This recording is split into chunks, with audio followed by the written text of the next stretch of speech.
Shalom Bapak Ibu Saudara yang dikasihi oleh Tuhan, apa kabar semuanya? Saya berharap kita semua ada dalam perlindungan dan pemeliharaan Tuhan yang sempurna. Kadangkala kalau kita melihat keberhasilan seseorang, kita ada perasaan iri dan perasaan kok saya nggak seberuntung dia. Kok saya tidak meraih kesuksesan sama seperti dia. Kita ingin kita bisa sukses seperti dia. Tapi kita lupa untuk melihat bagaimana dia bisa meraih kesuksesan seperti itu. Kadangkala kita banyak dipenuhi dengan angan-angan, dengan keinginan, harapan, cita-cita. Tetapi tidak ada usaha dari diri kita untuk bagaimana caranya kita bisa meraih, menggapai impian kita, cita-cita atau harapan kita tersebut. Nah, penulis kitab Amsal mengajar kepada kita untuk kita menjadi orang sukses, ada bagian yang harus kita lakukan. Mari kita melihat bersama-sama di dalam kitab Amsal pasal yang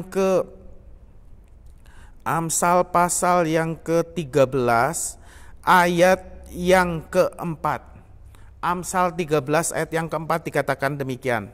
Hati si pemalas penuh keinginan tetapi sia-sia, sedangkan hati orang rajin diberi kelimpahan. Saudara yang dikasihi oleh Tuhan, penulis Amsal dalam hikmat Tuhan dia katakan hati si pemalas penuh keinginan tapi sia-sia.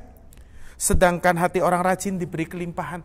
Rupa-rupanya kebanyakan orang yang memiliki karakter atau sifat malas punya banyak keinginan, harapannya banyak. Tetapi semua itu sia-sia, tidak pernah dia raih. Karena dianya malas. Tetapi hati orang rajin dikatakan diberi kelimpahan. Hati orang rajin diberi kelimpahan artinya bagi orang-orang yang rajin, dia mau berusaha melakukan bagiannya dia, itu akan diberi kelimpahan oleh Tuhan. Saya teringat ada seorang anak tukang tambal ban. Dia dilahirkan dalam satu keluarga dengan 9 orang anak, dia anak pertama dalam keluarga tersebut. Sejak kecil dia punya cita-cita yang tinggi, harapan yang besar. Dan dia berusaha giat untuk meraih cita-citanya itu. Tapi teman-temannya seringkali menertawakan dia. Apalagi ketika dia harus putus sekolah. Dan orang semakin mencibir kepada dia. Tetapi dia tidak putus asa. Dia terus berusaha dengan giat bekerja untuk meraih cita-cita atau harapannya itu. Ketika dia sudah mulai nampak hasilnya, dia berhasil membangun bisnisnya, tiba-tiba terjadi gempa sehingga hasil usahanya, bisnisnya itu hancur. Tapi dia tidak putus asa, dia berusaha membangun kembali usahanya, bisnisnya tersebut.